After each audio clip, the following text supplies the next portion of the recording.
GM, j'espère que vous allez bien ici Tony. Aujourd'hui vidéo en ce beau dimanche.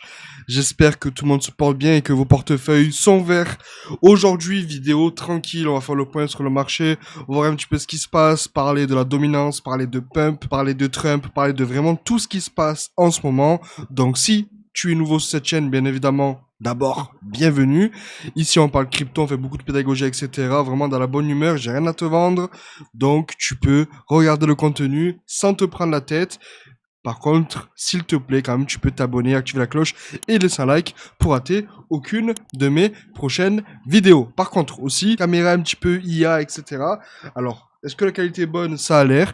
On n'est pas là pour parler de ça, mais dans tous les cas, si ça gêne, faites-le moi savoir. Si c'est bien, faites-le moi savoir parce que je suis passé de Streamlabs à Splitcam. Bref, rien à voir. Aujourd'hui, vidéo, vous avez vu les transitions et tout, c'est pas beau ça. Aujourd'hui, vidéo spécialement faite pour parler un petit peu de tout ce qui se passe actuellement sur le marché crypto, mais aussi faire le point sur Pump. Alors Pump, qu'est-ce qui s'est passé? On a eu hier une levée de fonds sur Pump Fun. Ils ont levé près de 600 millions de dollars en l'espace de vraiment quelques minutes, 11 minutes il me semble, et c'est un record. C'est un record parce qu'à l'heure où je vous parle, il n'y a pas eu autant de fonds levés en si peu de temps. Donc, c'est quand même un record, ok? 600 millions de dollars, on a bien évidemment tous les exchanges qui s'y sont mis, Bybit, Binance, etc. Petit post de Sylvain d'ailleurs, si tu passes par ici, salut à toi. Et pas mal d'exchanges qui se sont mis, etc. On a eu bien évidemment pas mal de drama. Pourquoi? Parce que les exchanges avaient pas mal de problèmes, ça marchait pas, il y avait des problèmes d'API, etc. Sur tous les exchanges qui étaient dans la liste pour potentiellement vendre les tokens, il y a eu Kraken, Gate, BitGate, etc. Il y en a eu quelques-uns qui ont marché seulement. Il me semble que c'était Kraken et Gate qui, à eux deux, ont vendu pour 40 millions de dollars, je sais plus, bref, quelque chose comme ça. Alors, je vais essayer de trouver les stats pour vous en temps réel. Pump Fun. Alors, sûrement, je vais l'avoir, il n'y a pas de souci. Download Now, ici, on l'a pas. Donc, apparemment, ils ont peut-être enlevé la page. C'est très probable qu'ils aient enlevé la page. Ils ont levé du coup 600 millions. C'est seulement passé sur Pump Fun. La plupart des fonds ont été faits sur Pump Fun. Problème, il fallait avoir du coup un KYC.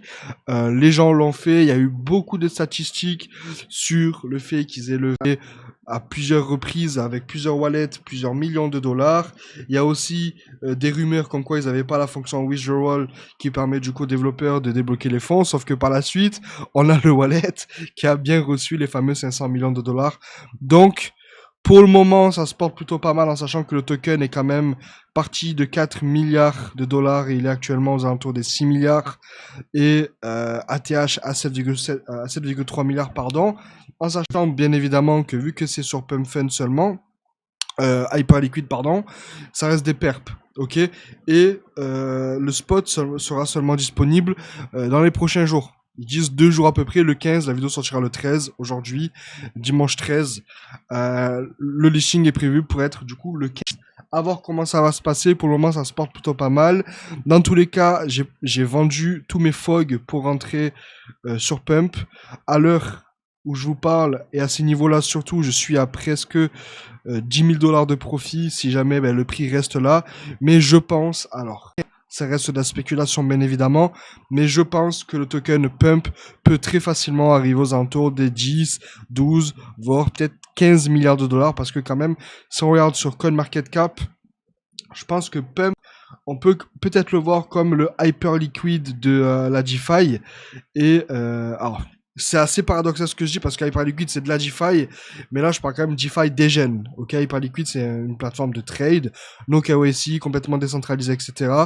Pump Fund c'est une plateforme pour trade des mêmes coins, sans KYC, etc. Donc c'est à peu près le même délire, en sachant que si on a les revenus de Pump Fund, ils ont quand même généré près de 600 millions de dollars l'année dernière. Ok, donc en termes de capitalisation, ils sont quand même assez élevés. Donc on a eu notre petit moment pour parler de Pump, à voir ce qui va se passer, en sachant aussi qu'on a des OTC qui commencent, etc. À voir comment ça se passe. Pour le moment, le Bitcoin se tient plutôt pas mal. On a toutes les cryptos qui sont dans le vert. On a d'ailleurs le Bitcoin qui est parti chercher, alors, je sais pas si vous allez le voir, qui est parti chercher ici les 119 000.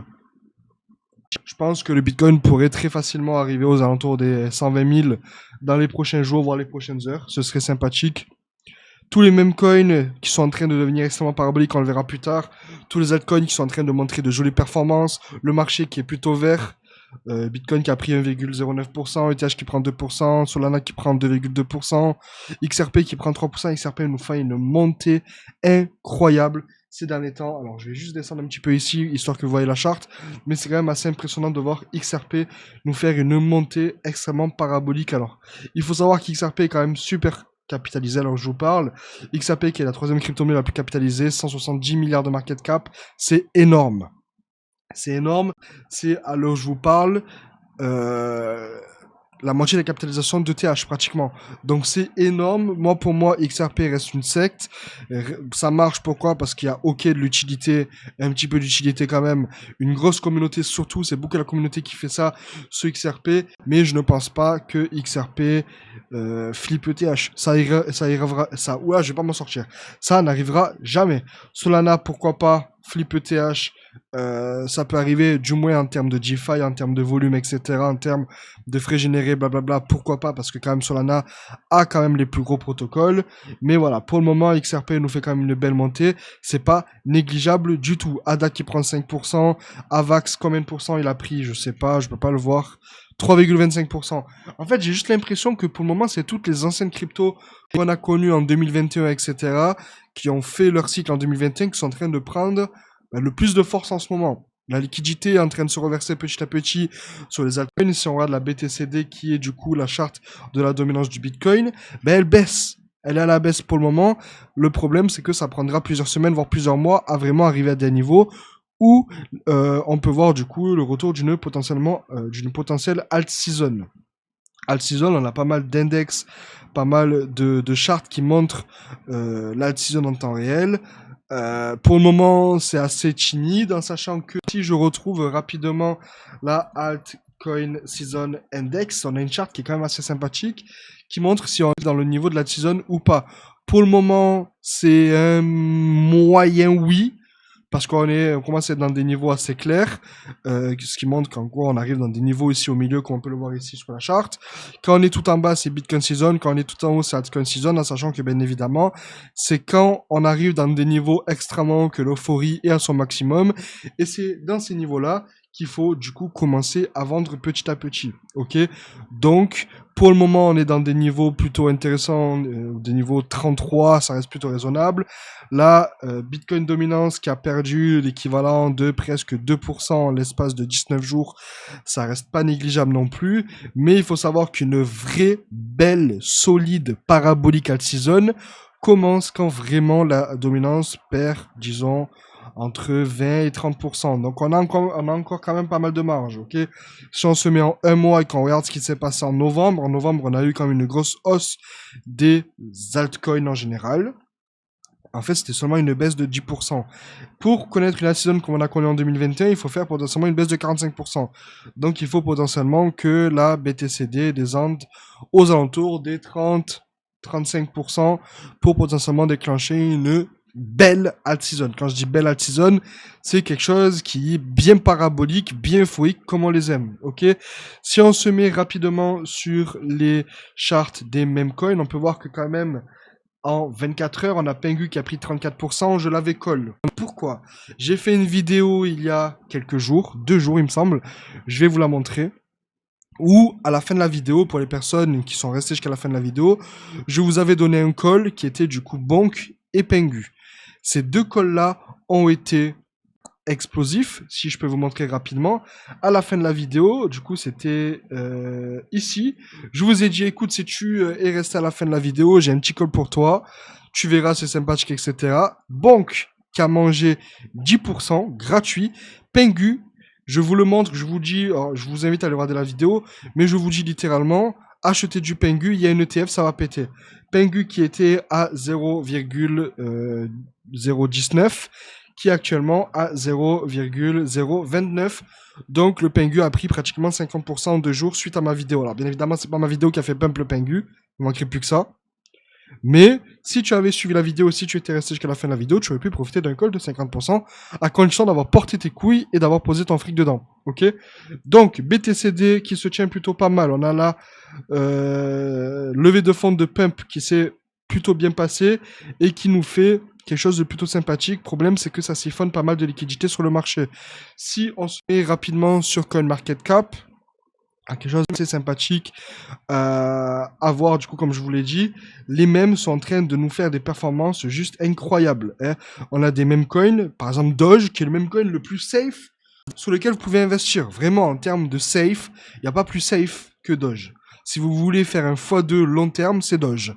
Doge qui nous mange 18%, Shiba 12%, PP 23%, Bonk 10%, Trump 14%. Je comprends pas pourquoi les gens continuent à investir dessus, en sachant que ce truc-là est investi et manipulé jusqu'à la moelle. Pengu 88%. SPX 21%, Fartcoin 5%, Memcore qui est une layer 1 Memcoin 800%. WIF 10%, Floki 17%, MOG 83%, Brett 29%. Et tout ça, c'est cette semaine. C'est-à-dire que sur la plupart des mêmes coins, sauf si tu as pas beaucoup de chance et que tu as posé sur le peu qui sont dans le rouge, tu as fait au minimum 20% sur ton bag. Qu'est-ce que je peux te dire? En sachant que, à l'heure où je te parle, bon, j'ai vendu mon FOG. Du coup, mon FOG, ben, je l'ai plus dans le wallet. J'espère qu'il va pas trop péter. Mais j'ai mon Nobody qui est en train d'exploser, comme tu peux le voir à l'écran à l'heure où je te parle. Et j'ai mon wallet, bien évidemment, aussi, qui est en parabole totale.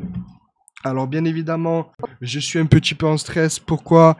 Parce que vu que j'ai plus mon FOG et que mon FOG est en train de péter, ça m'embête beaucoup. J'espère que FOG ne va pas extrêmement péter jusqu'à la fin du listing de Pump qui risque de prendre encore quelques jours. On va voir. Sinon, sur les altcoins en général, il y a pas mal d'altcoins qui sont en train de nous faire des perfs pas possibles. Franchement, quand je vois Hyperliquid, je suis malade. Hyperliquid qui nous fait une perf de 22% cette semaine, en sachant que j'étais rentré pendant l'airdrop et j'ai pas réclamé mon airdrop, j'aurais pu me blinder les couilles sur Hyperliquid. Et j'ai surtout voulu faire all-in sur Hyperliquid aux alentours de 7$ au listing. J'ai vu Hyperliquid à 7$. Je me suis dit, petite plateforme de trading, perpétual, no KYC, tout le monde peut trade, etc. Je pense que ce truc-là peut péter. Je me suis dit, bon, je vais attendre un petit peu, je vais voir ce que ça donne. Bête comme je suis pas rentré. J'aurais pu faire pratiquement 7 x 6, 42. Alors, je sais pas si c'est ça, 6 x 7, 42, ouais. Alors, j'aurais pu faire pratiquement x7. 7 x 7, 49. Je pense que mes maths sont bonnes. 7 x 7, 49 ou pas? Je sais pas. Oui, c'est ça, 49. J'aurais pu faire un x7 sur mon all-in, j'aurais fait beaucoup d'argent. Beaucoup d'argent. Donc ça me rend un peu malade de voir un petit peu ce qui se passe actuellement. Bien évidemment, j'ai les épaules solides et je ne succombe pas à la panique, etc. Je vous conseille de faire pareil. En fait, ce qui me rend plus malade, c'est le fait d'avoir vendu mon FOG temporairement. J'espère juste que ça va pas péter et que le pump qu'on a actuellement est seulement le pump qu'on a l'habitude de voir les dimanches. Parce que tous les dimanches, en fin d'après-midi, on a droit à ce fameux pump. Littéralement. Si on regarde tous les dimanches sur les charts, tous les dimanches, en fait, on a le droit à ce pump. Alors, je vais juste me remettre rapidement sur la charte du Bitcoin. J'ai pas trop envie de laisser mon écran parce que j'ai quand même des documents assez intéressants, etc. Assez confidentiels, on va dire. Donc, j'aimais me mettre en full cam pendant que je trifouille Internet. Tous les dimanches, en fait, si on se met en weekly, on va se mettre en weekly, toutes les semaines. Donc, weekly. Dimanche, ici. Alors là, on est en lundi, je sais pas pourquoi. Hop là, il y a tout qui est en train de vibrer là. Du coup, dimanche. Alors, pourquoi lundi? Lundi. On va se mettre en dimanche. Dimanche, vert. Dimanche, vert. Encore. Dimanche, rouge. Est-ce que le dimanche ici? Dimanche, vert. Bon, dimanche, rouge ici, voilà. Dimanche, vert. Alors là, c'est un doji, donc c'est pas terrible. Dimanche, ici, vert encore. Donc en fait, tous les dimanches, on a le droit à ce pump qui est potentiellement une manipulation parce qu'ils savent très bien que les marchés ouvrent le lundi et que potentiellement il faut pump le marché pour faire rentrer la liquidité et qu'après les grands vous dumpent dessus. C'est comme ça que ça marche malheureusement. Dimanche ça pump, le marché se porte plutôt pas mal. À voir. On va juste regarder rapidement Watcher Guru tous ensemble un petit peu ce qui se passe en termes d'actualité. On a le fameux Peter Schiff qui disait en 2019 comme que le Bitcoin va jamais atteindre 100 000. Bon, 22 millions de bitcoins short liquidés cette dernière heure. Le bitcoin qui a atteint un nouvel atterrage à 119 000, on l'a vu il y a maintenant quelques minutes. J'étais pas en vidéo, mais si vous étiez devant les charts, vous l'avez vu. Bitcoin qui dépasse les 2,3 trillions de market cap. Alors, je sais pas trop. Most capitalized companies. On va juste regarder le rank des compagnies. En fait, le Bitcoin est actuellement au niveau de Alphabet, donc Google. Ça fait du Bitcoin là. En fait, si Bitcoin était une compagnie, ben Bitcoin serait du coup la 5e compagnie la plus capitalisée au monde. C'est plutôt sympathique quand même. L'or, je sais pas, l'or, la capitalisation de l'or. Si quelqu'un a or, alors, gold capitalisation, je sais pas du tout l'or, à combien l'or est capitalisé. 19 milliards? Non, c'est pas 19 milliards, c'est 19 trillions. C'est billions, donc c'est trillions en français. Donc ça veut dire que le bitcoin est 9 fois moins capitalisé que l'or. Peut-être un peu moins, 8 fois et quelques. Je pense que sur le long terme, le bitcoin peut très facilement flip l'or. Parce que c'est assez tragique ce que je dis, mais l'or c'est bien beau, c'est valeur refuge, etc. Mais le bitcoin sur le long terme, en fait, ça va devenir vraiment la monnaie dont tout le monde va utiliser. Et ça risque de devenir vraiment la monnaie universelle. Et je pense que ça sera le cas. Dis-moi toi ce que tu en penses en commentaire, mais je pense que le bitcoin peut à terme devenir une monnaie universelle utilisable dans tous les pays. Et idéalement, sans taxe. On a la Maison Blanche qui dit que Trump a le pouvoir de virer Powell s'il y avait une raison. Alors, je sais pas trop si c'est le cas. Ceux qui sont assez calés en politique, etc., faites-le moi savoir en commentaire, mais j'en ai aucune idée. Trump continue à mettre des tarifs, etc. Bon, pour le moment, ça se porte plutôt pas mal. Le marché se porte plutôt pas mal. On a le Bitcoin qui continue à faire sa petite grimpée. Tu continues à accumuler tes crypto-monnaies. Je veux pas t'entendre paniquer, je veux pas t'entendre hurler. Ce qui se passe, c'est normal, c'était prévisible. La dominance du Bitcoin n'a pas encore baissé, mais lorsque la dominance du Bitcoin va commencer à baisser, crois-moi que tu vas entendre des gens hurler, en sachant que le prochain rendez-vous FOMC, potentiellement le cut des taux d'intérêt, enfin j'espère, aura lieu le 29 juillet, donc dans 2 semaines, un peu plus de 2 semaines. Donc dans 2 semaines, en fait, avec toute la hausse qu'on a actuellement, potentiellement, ils sont en train de pricer ceci. Et à l'heure où je vous parle, on a le Bitcoin qui vient de repasser les 119 000 sur BitGet. D'ailleurs, si tu cherches une plateforme pour trader les crypto-monnaies, alors ok, il y a KYC, etc. Mais après, bon, c'est toi qui vois. Tu as le lien de BitGet en description et en commentaire épinglé. Je pense que on a fait le tour. Je pense que tout est bon pour le moment. Le marché se porte plutôt pas mal. C'est le week-end, tout se passe bien, il fait beau, c'est l'été, etc. Comme d'habitude, tu investis sur l'argent que tu peux te permettre de perdre. Tu ne paniques pas, etc.